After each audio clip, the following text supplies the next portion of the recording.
안녕하세요. 신바람 신풍입니다.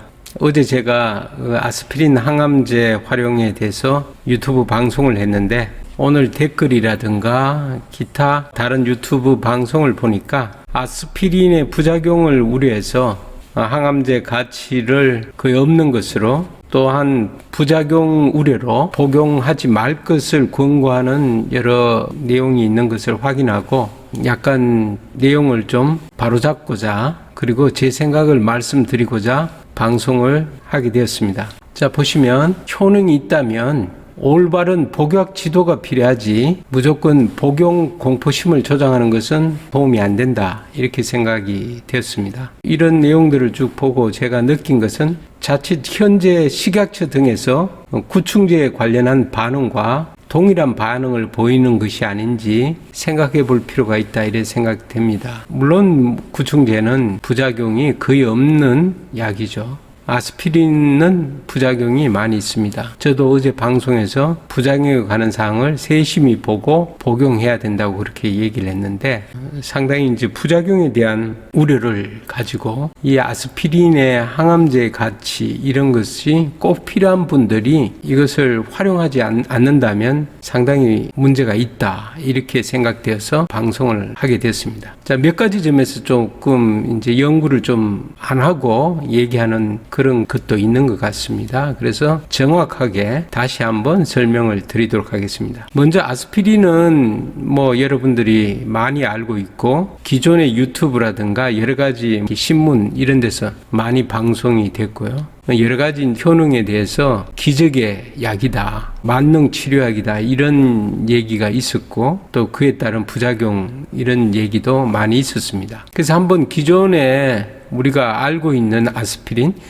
현재 지금의 논문, 항암제로서의 논문의 가치는 조금 이따가 제가 다시 한번 설명드리고요. 기존의 어떤 효능에 대한 것들을 한번 잠깐 살펴보도록 하겠습니다. 자, 시사저널에서 나온 가장 놀라운 약 아스피린의 비밀, 뭐 이런 기사가 있습니다. 여기에 보면 가정상비약 가운데 하나인 아스피린도 그 중에 하나. 성인들에게 아스피린은 추억의 알약으로 불릴 만하다. 어릴 때 열이 있거나 두통이 있으면 늘 아스피린을 먹었다. 아스피린의 약효는 빠르고 신기했다. 먹고 몇 시간 지나면 열과 통증이 감쪽같이 사라졌다. 얼마나 신통한지 사람들은 만병통치약이라고 부르기도 했다. 아폴로 11호 때 가져갔다, 이런 얘기가 있고요. 아스피린은 통증 억제로 이렇게 처음에 만들어졌답니다. 넘어가서 능력은 아스피린이 심장병에도 효과가 있음을 뜻한다. 이를 토대로 이제 뇌경색 심장마비 재발 방지약으로 승인했다, FDA에서. 그래서 여기 이제 실험을 했는데 아스피린을 이틀에 한 번씩 325mg을 했더니 심근경색증 발생률이 44%나 낮았다, 이런 게 있고요. 그래서 미국 식품의약국은 아스피린을 심장마비 치료약으로 승인했고 그때부터 아스피린을 다른 목적으로 복용하기 시작했다는 겁니다. 한 2,600만 명이 복용을 한다고 되어 있고요. 심근건색이 혈전이 관상동맥을 막으면 심근경색이 발생하기 때문에 이걸 막아준다는 거죠. 뇌졸중에도 좋고 뭐 이런 내용들이 있습니다. 그래서 여기에 뭐 450만 명이 아스피린의 도움으로 목숨을 건질 수 있었다, 이렇게 되어 있습니다. 그 뇌졸중과 중풍 발병률을 떨어뜨리고 이코노믹 증후군으로 사망하는데 아스피린을 복용하면 예방할 수 있다, 이렇게 됩니다. 여기에 보면 뭐 여러 가지가 있죠. 당뇨 환자가 뭐 장기 복용하면 어떻다, 이런 것도 있고요. 이렇게 돼서 이제 굉장히 이제 아스피린을 많이 복용했는데 이제 여기 보면 뭐 예방한다는 그런 얘기도 있고요. 여기 부작용 여기 나오죠. 지혈 방해, 위궤양 이런 환자들은 이제 먹게 되면 지혈을 방해하기 때문에 문제가 된다, 뭐 이런 부작용이 쭉 있습니다. 자, 그러면 어제 논문을 다시 한번 보죠. 자, 어제 논문이 왜 대단한 거냐면 매일 아스피린의 이점은 심장 건강을 넘어 대장암 치료까지 확대될 수 있다는 거죠. 그래서 여기서 가장 중요한 게 바로 이겁니다. 현재 위장 및 뇌출혈과 같은 위험한 부작용을 유발하지 않으면서 매일 예방으로 사용할 수 있는 아스피린의 복용량을 결정하는 거죠. 뇌출혈과 같은 위험한 부작용이 유발되지 않고 위장의 출혈, 그것을 이제 찾았다는 거죠. 여기에 보면 그 내용이 이제 주가 됩니다. 그래서 지금 현재 이 논문이 굉장히 우리에게 희망을 주는 이유는 바로 여기에 있습니다. 자, 한번 보겠습니다. 아스피린 복용량이 증가함에 따라 세포 사멸률이 증가하는 반면 분열 속도는 감소하고 종양세포가 죽거나 증식하지 않을 가능성이 더 높다. 자, 요거는 이제 일반적으로 이렇다고 하더라도 만약에 아스피린의 부작용이 크다면 복용을 할 수가 없겠죠. 그런데 여기 나옵니다. 여기서 중요한 게 이겁니다. 자궁 내막암, 결장암 및 공격적인 유방암의 그런 위험 증가와 관련 있는 PIK3CA 유전자의 미세 불안정성 및 돌연 변이를 가진 종양, 이 종양을 포함하는 4가지 결장 직장암 세포주를 가지고 실험을 했답니다. 그리고 여기에 보면 여기에 15mg, kg당 15mg은 인간의 1일 100mg을 섭취한 거하고 똑같다는 거죠. 이게 동등하다고 되어 있습니다. 이게 사람 몸무게를 바로 대입하면 안 되는 거예요. 그 100mg은 굉장히 작은 알 하나죠. 그래서 여러 가지 있는데 아스피린이 효과가 있다는 거죠. 여기까지는 뭐 효과가 있더라도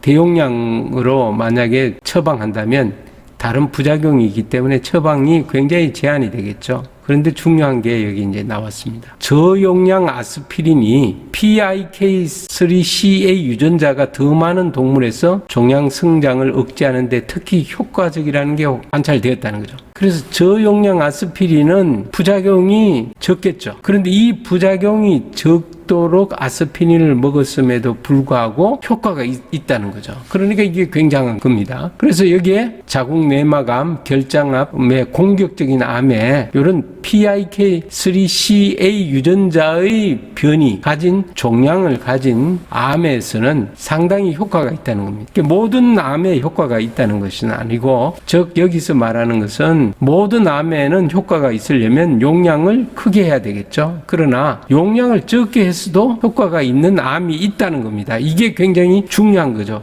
그래서 이걸 찾은 거기 때문에 이게 전부 다 대단하다 그렇게 하는 겁니다. 그래서 이거를 모르고 그냥 아스피린의 부작용 그것만 강조해서 이 부분에 대해서 무시하고 그러면 안 된다는 거죠. 자, 이게 굉장히 희소식인 이런 암을 가진 분들에게는 정말 희소식입니다. 이런 희소식을 접하는 대상이 되는 분들이 정말 이 기회를 놓칠 수가 없는 거죠. 이걸 활용을 하셔야 되는 겁니다. 그런데 이 아스피린을 먹고 모든 암에 효과가 있다. 그건 아닙니다. 모든 암에 효과가 있으려면 부작용이 없는 사람들에게만 효과가 있겠죠. 왜냐? 용량을 크게 해야 되니까. 그렇게 했을 때는 어떤 문제가 될 수도 있겠죠. 그런데 여기는 저용량일 때 효과가 있다고 되어 있기 때문에 이게 중요한 겁니다. 이게 키포인트예요. 이 키포인트를 놓치고 일반적인 상식적인 얘기를 가지고 이거를 폄하하거나 그래서는 안 된다는 겁니다. 자, 그래서 다시 한번 정리하면 자궁 내막암, 결장암, 공격적인 유방암, 그래서 여기에 영향을 미치는 PIK3CA 유전자의 돌연 변이를 가진 종양을 가진 환자분들은 저용량으로 종양 성장을 억제하는 데 특히 효과적이었다면 이 아스피린을 복용 안 할 이유 없습니다. 만약에 이게 위장 내에 점막에 출혈이 있다. 자, 근데 이제 100mg이기 때문에 보통 600mg 이렇게 드시는 게 아니고 100mg입니다. 이건 충분히 어떤